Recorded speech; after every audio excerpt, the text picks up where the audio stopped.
4:56 a.m. Eastern Daylight Time, severe thunderstorms were located along a line extending from Walnut Bottom to Pine Grove.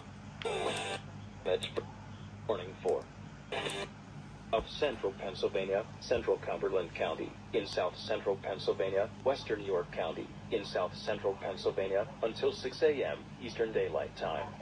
At 4:56 a.m. Eastern Daylight Time, severe thunderstorms were located along a line extending from Walnut Bottom to Pine Grove Furnace to Gettysburg to Emmetsburg, moving east at 30 miles per hour.